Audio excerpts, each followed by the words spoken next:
Hello, my lovelies, Leos. This is going to be your October monthly reading. Can you believe we're in October?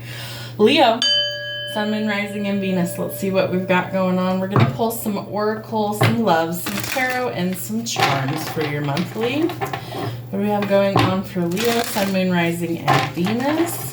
What is happening for the month of October? There we go. Ooh, grief. I understand that losing something is an opportunity to appreciate it. So no matter what it is, could be maybe you lost a job, maybe you lost friends or family, pets, whatever it is, remember to appreciate everything that you have in your life every single day so that when it does come time for things to leave your life, whatever happens to happen, that you know that you practiced gratitude, right? So appreciate the people in your life while they're still there. What comes to mind right now is like, we've all seen it where funerals are, standing room only and people are pouring out their hearts of how much they love these people and blah, blah, blah. But these people might have felt like they had nobody, right, while they were alive. So make sure that you are actually spending time with the people that you care about while you can, because we all have an expiration date in life, and then it's too late to show that. So I feel like that's an important lesson. We have failure. I understand that a mistake is only an opportunity to learn.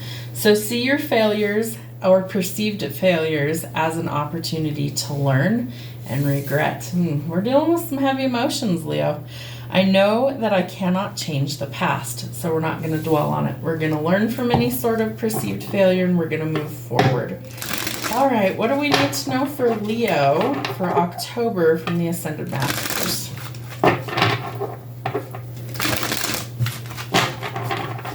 What does Leo need to know from the Ascended Masters for October, please, Spirit? Thank you. Ooh, Green Tara, Supreme Protection. You are protected. Cords are being cut. Move beyond limitations and trust. So no matter what you're dealing with, Spirit's advising that you are to move beyond the limitation and have trust. Master Buddha, increased awareness, deep connection, trust your inner voice, right? You're not truly failing anywhere. It's an opportunity to learn, and it might be back to the drawing board in some cases. And Lord Ganesh, infinite abundance. Obstacles are being removed. Spiritual support and connections are increasing.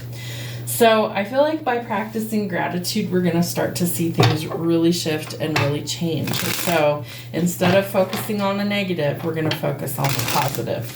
What's happening for love? Give us some good news, Spirit. What's happening for Leos in love? Somebody might be gambling. I feel like someone needs to be strategic and take a risk someplace, but don't jump in head first. We want to make good choices and healthy choices, making healthy choices in love and in life, self-love, self-care, and being happier, right? What was Buddha all about, right? Finding the balance, finding the Zen from within. So I feel like that's something that you need to focus on, and it will change your life. So the butterfly, relationship evolving into the next phase, healing the inner child brings growth. We also have growth coming in our finances this month. So we love to see that with Lord Ganesh, infinite abundance. Okay, what's happening in October, Spirit? For Leo, Sun, Moon, Rising, and Venus, what's happening for Leo? Okay. We start with the Queen of Cups energy. So nurture what you want to grow, right? We're going to make some healthy choices, but we're also going to focus on things that bring us happiness. There's some sort of illusion that's being revealed to us. I feel like could be under a full moon as well, but I feel like the moon is always telling us that things that are hidden are about to be revealed. So in the month of October, I don't know when the full moon is, you'll have to look that up outside of this video, but I feel like there's some important challenges that we're overcoming, right? Queen of Cups energy is very intuitive. It's very ethereal. It's usually water sign energy, Cancer, Pisces, or Scorpio. But I do feel like you have something in your life that you need to nurture, whether it's a relationship, a parental relationship, whatever. It's something that you need to focus energy on and kind of give to I feel like the moon is telling us what illusions we need to let go of. There's also new love potentially coming in. I do feel like it could leave you feeling very fulfilled, very happy, right? So wish fulfillment with the 9 of Cups coming in. And it's going to take teamwork for some of this stuff to really get off the ground. So be willing to be a team player and work well with others.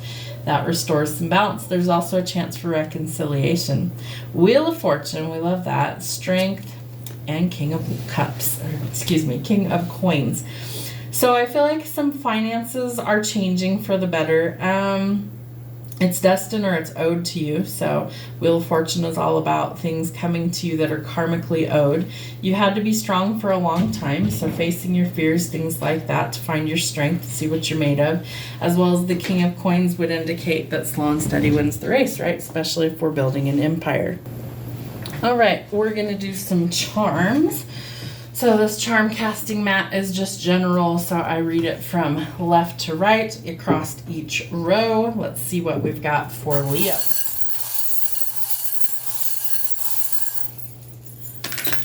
What's happening for Leo? We don't read the charms that fall off the casting mat.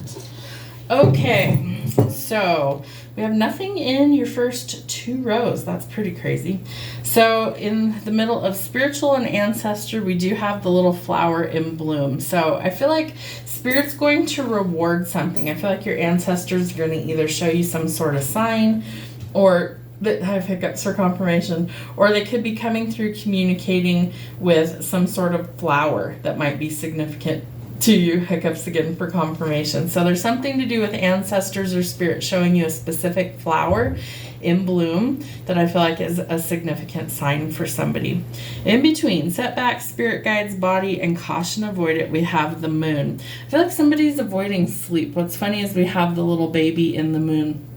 So somebody could be maybe trying to avoid a pregnancy. Maybe there's been some loss or setbacks there. We do have the grief card. So infertility is what I'm picking up. Maybe somebody's lost children before. My deepest sympathies and condolences. It is definitely an awful experience. I feel like we're avoiding feelings. So we need to address the feelings so that we can move through those. Caution and avoid it. Are you avoiding happiness, fresh starts, and new beginnings out of fear? I feel like that's something that we need to also work through. In work, we have the moon and stars. So I feel like a night and day difference of happy times coming in, some good luck coming in. We also have a cat. So maybe you have a cat that comes to your job. That's interesting. Maybe you work at like a vet clinic or something. But I feel like there's something to do with animals and work. Interesting. Okay. In learning lessons, we have the unicorn. Magical, mysterious, and hard to reach. I feel like it's very important that you connect to the higher realms, right? That we learn the lessons, that we absorb what Spirit's trying to show us so that we can grow the tree of life with a heart. They're trying to show you in the most loving way possible, but I feel like you have to be open to absorb the lesson. All right, in love and romance, we have love. So there is some new love coming in for you. We also had, I believe, some love cards in here. Let's see, yeah. So we do have a wish fulfillment, a new love offer coming in. So some positive changes. We also have the peace dove with the olive branch. So maybe somebody's going to extend forgiveness. Interesting. And we have a screwdriver. So they're giving me a weird saying. Let me see if I can figure out what that means. They're saying something about put the screws to it. I'm not exactly sure what that saying means, but Spirit's saying put the screws to it. Put in the work, repair things if possible, right? Do the work, fix it. In friends, we have the cross. So maybe you have some friends that are trying to help you on your spiritual journey. Maybe they are a blessing to you. Maybe they're somebody who's very spiritual or religious, right? Maybe they're, that's strange too. They're saying that sometimes in your walk of faith, like we have doubt or fear. And so maybe you need to surround yourself with friends who their faith is a little bit bigger to help you on your journey. And we have shadow work and we have the brain. Interesting. I do feel like this could reset things in a positive way, right? Alleviate stress, maybe they're giving me the word damage. That's interesting, right? Like learning how not to be in fight or flight, learning how to handle stress and pressure through shadow work. That's interesting. I do feel like it's going to be something that helps your mind, okay, kind of set you free. So whatever the shadow work is, it's going to have a positive effect on your brain. Love that. All right, Spirit, thank you so much. Leo, have a wonderful month of October.